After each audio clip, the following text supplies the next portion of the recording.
ਭਾਰਤ ਵਿੱਚ ਸੈਂਕੜੇ ਛੋਟੀਆਂ ਵੱਡੀਆਂ ਨਦੀਆਂ ਨੇ ਜੋ ਲੋਕਾਂ ਦੀ ਰੋਜ਼ੀ ਰੋਟੀ ਦਾ ਸਾਧਨ ਨੇ। ਪਰ ਕੀ ਤੁਸੀਂ ਜਾਣਦੇ ਹੋ ਕਿ ਭਾਰਤ ਵਿੱਚ ਇੱਕ ਅਜਿਹੀ ਨਦੀ ਹੈ ਜਿੱਥੋਂ ਸੋਨਾ ਨਿਕਲਦਾ ਹੈ। ਦਰਿਆ ਦੇ ਨੇੜੇ ਰਹਿਣ ਵਾਲੇ ਲੋਕ ਸੋਨਾ ਕੱਢ ਕੇ ਵੇਚਦੇ ਨੇ ਅਤੇ ਪੈਸੇ ਕਮਾਉਂਦੇ ਨੇ।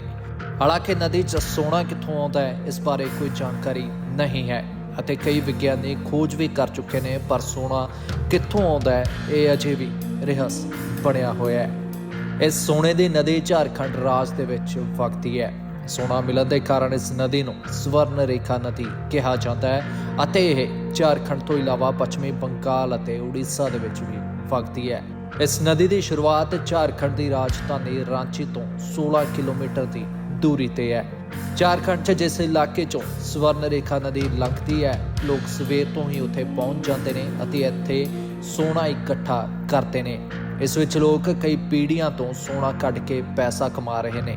ਇੰਨਾ ਹੀ ਨਹੀਂ, ਔਰਤਾਂ ਅਤੇ ਮਰਦਾਂ ਤੋਂ ਇਲਾਵਾ ਬੱਚੇ ਵੀ ਨਦੀ ਵਿੱਚੋਂ ਸੋਨਾ ਕੱਢਣ ਦੇ ਵਿੱਚ ਲੱਗੇ ਰਹਿੰਦੇ ਨੇ। ਅਸਲ ਦੇ ਵਿੱਚ ਲੋਕ ਇਸ ਨਦੀ ਦੇ ਵਿੱਚੋਂ ਸੋਨਾ ਕੱਢ ਕੇ ਵੇਚਦੇ ਨੇ ਅਤੇ ਪੈਸੇ ਕਮਾਉਂਦੇ ਨੇ। ਇਸ ਪੈਸੇ ਨਾਲ ਉਹ ਆਪਣੇ ਪਰਿਵਾਰ ਦਾ ਪਾਲਣ ਪੋਸ਼ਣ ਵੀ ਕਰਦੇ ਨੇ। ਪਰ ਸਭ ਤੋਂ ਵੱਡਾ ਸਵਾਲ ਇਹ ਹੈ ਕਿ ਇਸ ਨਦੀ ਵਿੱਚ ਸੋਨਾ ਕਿੱਥੋਂ ਆਉਂਦਾ ਹੈ। ਇਸ ਬਾਰੇ ਕਿਸੇ ਨੂੰ ਕੋਈ ਜਾਣਕਾਰੀ ਨਹੀਂ ਹੈ। ਵਿਗਿਆਨੀਆਂ ਨੇ ਜਾਣਨ ਦੇ ਲਈ ਖੋਜ ਵੀ ਕੀਤੀ, ਪਰ ਉਹਨਾਂ ਨੂੰ ਵੀ ਕੋਈ ਸਫਲਤਾ ਨਹੀਂ ਮਿਲ ਸਕੀ। ਇਸ ਕਰਕੇ ਨਦੀ ਵਿੱਚ ਸੋਨਾ ਕਿੱਥੋਂ ਆਉਂਦਾ ਹੈ ਇਹ ਅੱਜ ਵੀ ਰਹੱਸ ਬਣਿਆ ਹੋਇਆ ਹੈ। ਤੁਹਾਨੂੰ ਦੱਸ ਦਈਏ ਕਿ ਨਦੀ ਪੱਛਮੀ ਬੰਗਾਲ ਅਤੇ ਉੜੀਸਾ ਦੇ ਵਿੱਚ ਵਗਦੀ ਹੈ। ਝਾਰਖੰਡ ਦੀ ਰਾਜਧਾਨੀ ਰਾਂਚੀ ਤੋਂ 16 ਕਿਲੋਮੀਟਰ ਦੀ ਦੂਰੀ ਛੋਟਾ ਨਾਗਪੁਰ ਦੇ ਪਠਾਰ ਦੇ ਵਿੱਚ ਸਥਿਤ ਨਾਗਤੀ ਪਿੰਡ ਦੇ ਚੋਆਨ ਤੋਂ ਨਿਕਲਦੀ ਹੈ। ਇਸ ਨਦੀ ਦੀ ਕੁੱਲ ਲੰਬਾਈ 474 ਕਿਲੋਮੀਟਰ ਹੈ। ਇਹ ਨਦੀ ਬੰਗਾਲ ਦੀ ਖਾੜੀ ਦੇ ਨਾਲ ਜਾ ਕੇ ਮਿਲਦੀ ਹੈ। ਝਾਰਖੰਡ ਦੇ ਵਿੱਚ ਜਿੱਥੋਂ ਸਵਰਨ ਰੇਖਾ ਨਦੀ ਵਗਦੀ ਹੈ, ਲੋਕ ਸਵੇਰ ਤੋਂ ਉੱਥੇ ਸੋਨਾ ਕੱਢਣ ਲਈ ਰੇਤ ਦੀ ਛਾਂਟੀ ਕਰਦੇ ਨੇ।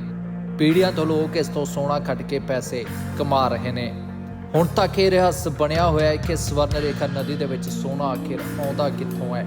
ਕੁਝ ਭੂ ਵਿਗਿਆਨੀਆਂ ਦਾ ਮੰਨਣਾ ਹੈ ਕਿ ਸਵਰਨ ਰੇਖਾ ਨਦੀ ਚੱਟਾਨਾਂ ਦੇ ਵਿੱਚੋਂ ਲੰਘਦੀ ਹੈ। ਹੋ ਸਕਦਾ ਹੈ ਕਿ ਇਸ ਵਿੱਚ ਸੋਨੇ ਦੇ ਕਣ ਮਿਲੇ ਹੋਣ, ਹਾਲਾਂਕਿ ਇਸ ਸੰਬੰਧੀ ਵੀ ਕੋਈ ਠੋਸ ਸਬੂਤ ਨਹੀਂ ਮਿਲਿਆ। ਸਵਰਨ ਰੇਖਾ ਨਦੀ ਦੀ ਸਹਾਇਕ ਨਦੀ ਵਿੱਚ ਵੀ ਸੋਨਾ ਨਿਕਲਦਾ ਹੈ। ਸਵਰਨ ਰੇਖਾ ਦੀ ਸਹਾਇਕ ਨਦੀ ਕਰਕਰੀ ਦੀ ਰੇਤ ਵਿੱਚ ਵੀ ਸੋਨੇ ਦੇ ਕਣ ਪਾਏ ਜਾ ਰਹੇ ਨੇ। ਲੋਕ ਇਸ ਤੋਂ ਵੀ ਸੋਨਾ ਕੱਢ ਰਹੇ ਨੇ।